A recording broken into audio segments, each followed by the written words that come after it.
திருச்சிற்றம்பலம். ஸ்ரீமத் கச்சியப்ப சிவாச்சாரிய சுவாமிகள் அருளிய கந்தபுராணம் பாகம் 27 உற்பத்தி காண்டம் திருவிளையாட்டுப் படலம்.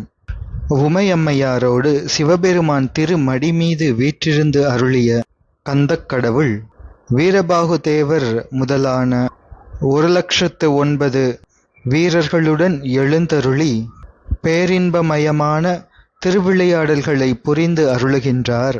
அதனை விவரிக்கும் படலம் திருவிளையாட்டுப் படலம். முருகப்பெருமான் தமது திருப்பாதத்தில் அணியப்பெற்ற தண்டை, சிலம்பு, வீரக்கழல், சதங்கை இவைகள் ஒலிக்க, பேரழகு பொருந்திய முருகப்பெருமானின் திரு அறை, திரு இடுப்பில் அணியப்பெற்ற அரைஞான் மணிக்கோர்வைகள் ஒலிக்க, வட்ட வடிவமாக இருக்கின்ற காதணியும் பதக்கமும் திருநெற்றியில் அணியப்பெற்ற வீரபட்டமும் ஒளிரும்படியாக அழகிய இளமையின் தன்மை எஞ்ஞான்றும் குன்றாத கோலத்தோடு குமரன் ஆடல் பயில்கின்றார், திருவிளையாடல் பயில்கின்றார். குமாரக்கடவுள் குமரவேள் சபைகள் எங்கும் உலாவுவார். மலர்கள் நிரம்பிய குளங்கள் தோறும் உலாவுவார். கரந்து வீசுகின்ற தென்றல் காற்று உலவும் சோலைதோறும் உலாவுவார். எப்பொழுதும் குறையாது பாய்கின்ற நதிகள் தோறும் உலாவுவார். மலைகள் எங்கும் உலாவுவார்.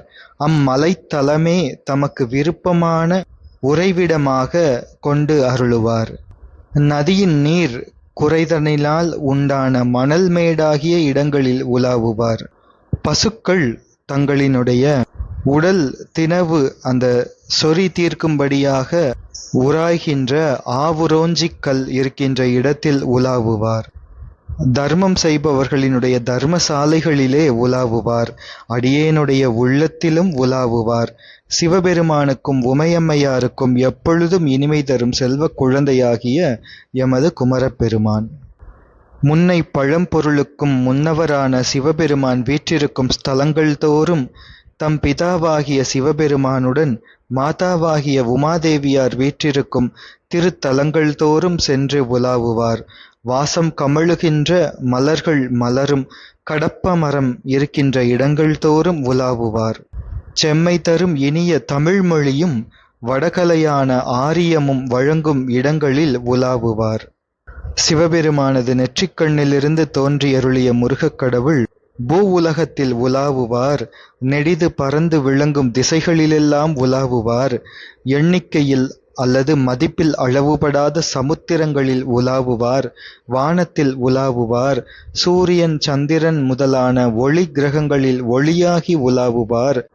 கந்தர்வர்களுடைய உலகம், சித்தர்களினுடைய உலகம், கருடர் உலகம், ஏனைய தேவ, அசுர, தைத்தியர், கிண்ணரர், கிம்புருஷர், இயக்கர் அதாவது யக்ஷர், விஞ்சயர், ராட்சசர், சாரணர், பூதர், பைசாசர், தாராகணர், நாகர் ஆகிய 18 வகை கணத்தவர்கள் உலகங்களிலெல்லாம் உலாவுவார்.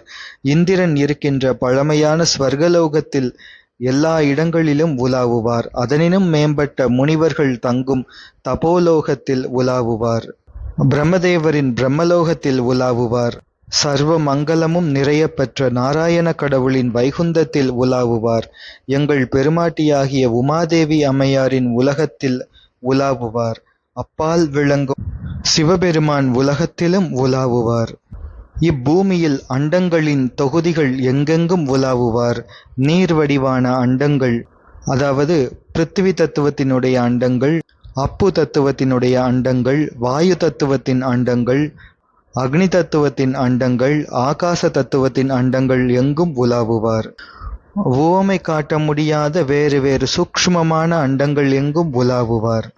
6 திவ்யமான வேறு வேறு வகையான நலன்களை தருகின்ற திருமுகங்களோடு குழந்தையைப் போல திரிவார். ஒரு பெரிய முகத்துடன் சென்று அருளுவார். உயர்ந்த இளைஞராகவும் உலாவுவார். பெரிய வேதங்களை ஓதி அதன் வழி ஒழுகுகின்ற பிராமணரைப் போலவும் முனிவர்களைப் போலவும் தோன்றி வருவார். க்ஷத்திரிய வீரர்கள் போலவும் திரிவார். தமது திருப்பாதங்களினால் நடந்து வருவார். குதிரை மீது ஏறி வருவார். யானை மீது ஏறிச் செல்வார். தேர் மீது வருவார், சிங்கத்தின் மேல் வருவார், ஆட்டுக்கடாவின் மேல் வருவார், விமானத்தின் மீது பரிவோடு வருவார், ஆகாசத்தில் சஞ்சரிக்கின்ற மேகத்திலும் தோன்றி வருவார். இந்த உலகை போரினால் துயரப்படுத்திய சூரனோடு போர் செய்யும்படி செல்பவராகிய மிக வலிமையுடைய முருகப்பெருமான் இனிய ஓசையை தருகின்ற மணியை அடிப்பார். பருத்த மென்மையான தோலால் செய்த முரசப்பறையை முழக்குவார். கொம்பு வாத்தியத்தை ஊதி இசைப்பார். குரல், துத்தம், கைக்கிளை என்னும் இசை வகையாதியை உடைய வீணைகளை வாசிப்பார். பெருமை ஒருங்கே உடைய சிறு வெவ்வேறு வகையான வாத்தியங்களான மத்தளம், உடுக்கு முதலியவற்றை அடிப்பார். எல்லோரும் ஆவலோடு நாடிப் பார்த்து மகிழும்படியாக பாடுவார். ஆனந்த கூத்து ஆடுவார் முருகப்பெருமான். இவ்வாறு முருகப்பெருமான் அன்பால் ஆடல் புரிகின்ற பொழுது அதை மிகவும் அவதானத்துடன் நோக்கி வியப்பு அடைகின்றாள் உமாதேவியார். இதனை கண்ணுற்று எம்பிராட்டி சிவபெருமானின் திருப்பாதங்களில் தாழ்ந்து வணங்கி போற்றி செய்து சொல்கின்றார். இப்போதுதான் குழந்தை வடிவாகி 6 உருவும் ஒன்றாகி கூடிய நமது மைந்தன் இந்த சிறு குழந்தை வடிவத்தை செய்யும் ஆடல் தொழிலை நோக்கும் பொழுது அதி அற்புதமும் பரவசமுமாக இருக்கின்றது. ஆராய்ந்து பார்த்தால் அவனைப் போல் பிறர் ஒருவர் இல்லாத வண்ணம் தனிமையான வலிமையுடன் விளங்குகின்றார். செய்யும் மாய விளையாடல்களிலே தங்களுக்கு ஒப்பாகி தங்களைப் போலவே நிற்கின்றார். இவ்வண்ணம் பெருமையாகி விளங்கும்படி எமது மைந்தன் நிலவுகின்ற நெறி எவர்க்கும் நாட முடியாதது ஆகின்றது. எனவே எமது ஐயனே, எம் மைந்தனின் பெருமையான சிறப்புகளையெல்லாம் எடுத்து கூறி அருள்வீராக என்று பார்வதி தேவியார் சிவபெருமானிடம் கேட்டு விண்ணப்பிக்கின்றாள். எல்லாமும் அறிந்த உமாதேவியார் இப்படி தான் எதையும் அறியாத ஒருத்தி போல கேட்டு அருள்கின்றார். அப்பொழுது சிவபெருமான், உமையே, உன்னுடைய மகன் இயல்பை நீ எல்லா உயிர்களும் அறிந்து உய்ந்திடும்படி எம்மை கேட்டாய். உனக்கு தெரியாதது ஒன்றுமல்ல. இருந்தாலும் மற்றைய உயிர்கள் இதனை கேட்டு பயனடைய வேண்டும் என்ற கருணையோடு, உயிர்களின் மேல் வைத்த கருணையோடு இதனை நீ கேட்டாய். நான் இனி சொல்கின்றேன், இதனை கேட்பாயாக என்று சிவபெருமான் கூறி அருளத் தொடங்குகின்றார். பார்வதியே, எனது நெற்றிக்கண்ணிலே 6 அக்னிப்பொறிகளாய் வந்து உதித்த குமரனை கங்கை தாங்கிச் சென்று சரவணப் பொய்கையில் இடுவதால் எமது மைந்தன் காங்கேயன் என்று ஒரு நாமம் கொண்டான். அழகிய தாமரை மலர்கள் மலரும் சரவண பொய்கையில் 6 பொறிகளும் திருவருள் பொழியும் குழந்தை வடிவாகி தோன்றியதால் அவனுக்கு சரவணபவன் என்ற திருநாமம் விளங்குகின்றது. இனி அவனுக்கு கார்த்திகேயன் என்று திருநாமம். 6 கார்த்திகை பெண்களும் தாங்கள் பெற்ற பிள்ளைகள் எனும்படி தமது ஸ்தன்யபாரங்களிலிருந்து ஊறிய அமுதமான பாலை ஊட்டியதனால் அவனுக்கு கார்த்திகேயன் என்று ஒரு திருநாமம். 6 குழந்தை உருவங்களாக விளங்கிய அவனை நீ ஒன்றாக திரட்டி ஓர் உருவாகச் செய்ததனால் அவனுக்கு ஸ்கந்தன் என்று திருநாமம். உமாதேவியே, எனக்கு 6 முகங்கள் உண்டு. அவைதான் எமது மைந்தனுக்கும் 6 முகமாகி இருக்கின்றன.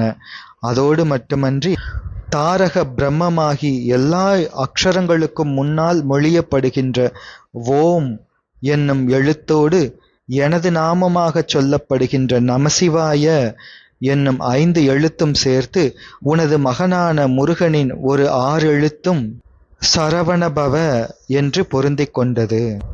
எனவே எனது சக்தியே 6 முகமுடைய எனது மகன் ஆகும். அவனும் நானும் வேறு வேறு ஆனவர்கள் அல்லர்.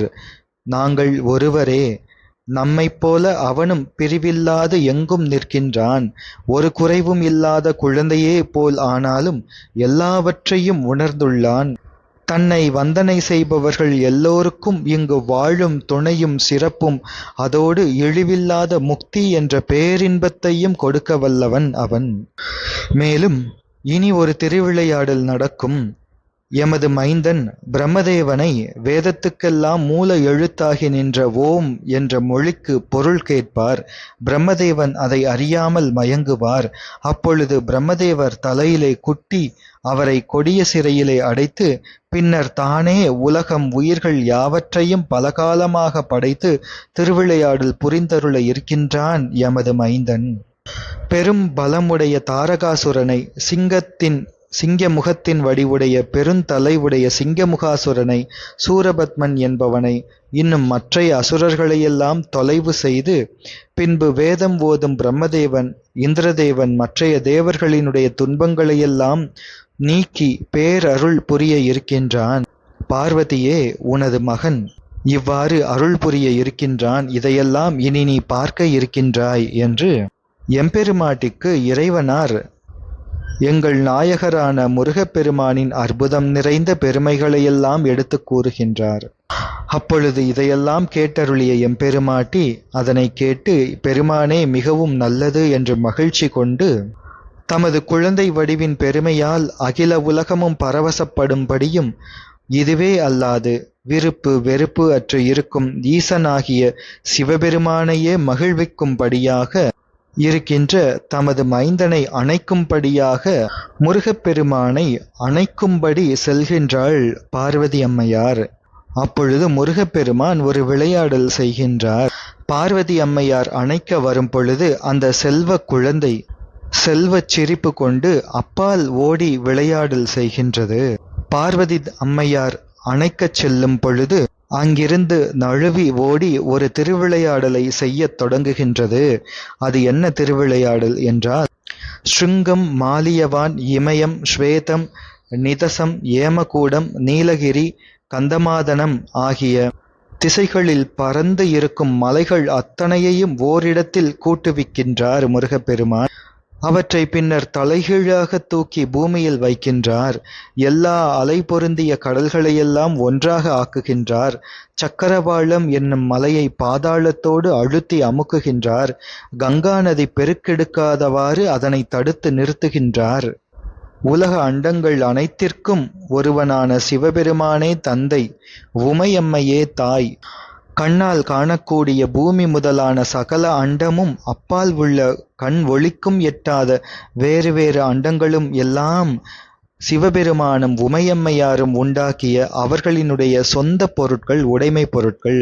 எனவே ஒரு குழந்தை தமது தந்தை தாய்க்கு உரிமையான வீட்டிலே வாழும் பொழுது அந்த குழந்தை அந்த வீட்டை எவ்வாறு மாற்றி மாற்றி அந்த வீட்டில் இருக்கின்ற பொருட்களை எல்லாம் மாற்றி அமைத்து எரிந்து உடைத்து பின்னர் ஒன்றாக்கி விளையாடுமோ, அதுபோன்று அம்மையப்பரின் உடைமைகளான இந்த அண்டங்கள் முழுவதையும் இவ்வாறு முருகப்பெருமான் விளையாட்டுப் பொருட்களாக மாற்றி விளையாடல் புரிகின்றார்.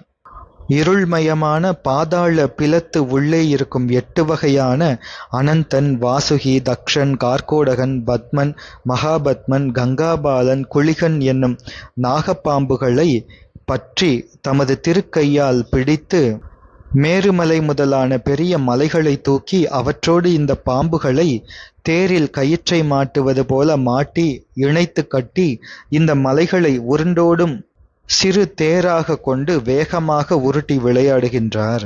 ஆனால் இப்படியெல்லாம் திருவிளையாடல் செய்த போதிலும் கூட எந்த ஒரு உயிருக்கும் எந்த ஒரு தீங்கும் இல்லாத திருவருளாகவே முருகப்பெருமான் திருவிளையாடல் புரிகின்றார்.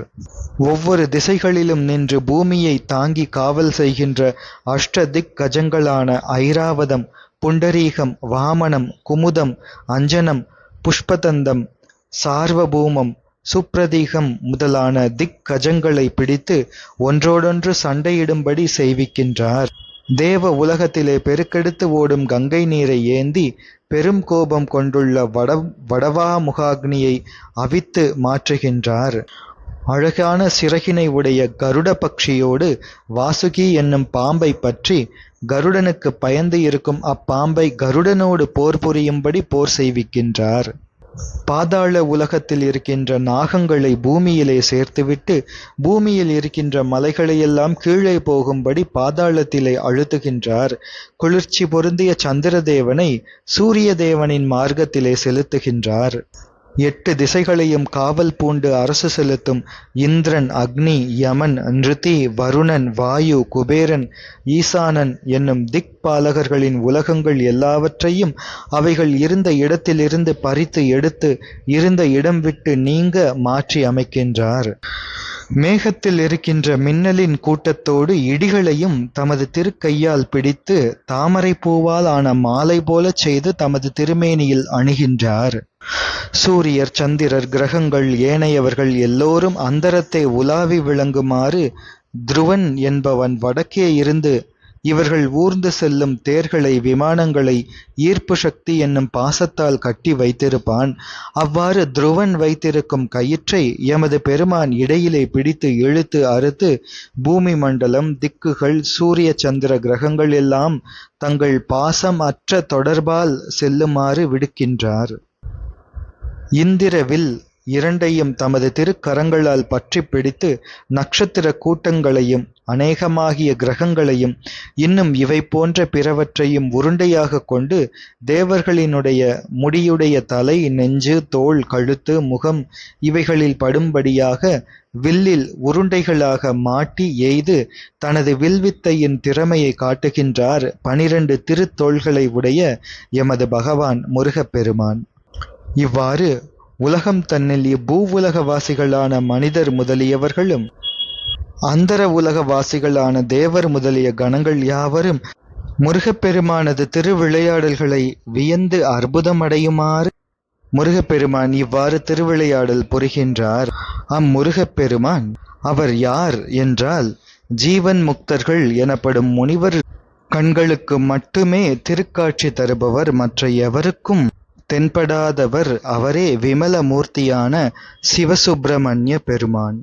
தொடர்ந்து சிந்திப்போம். திருச்சிற்றம்பலம்.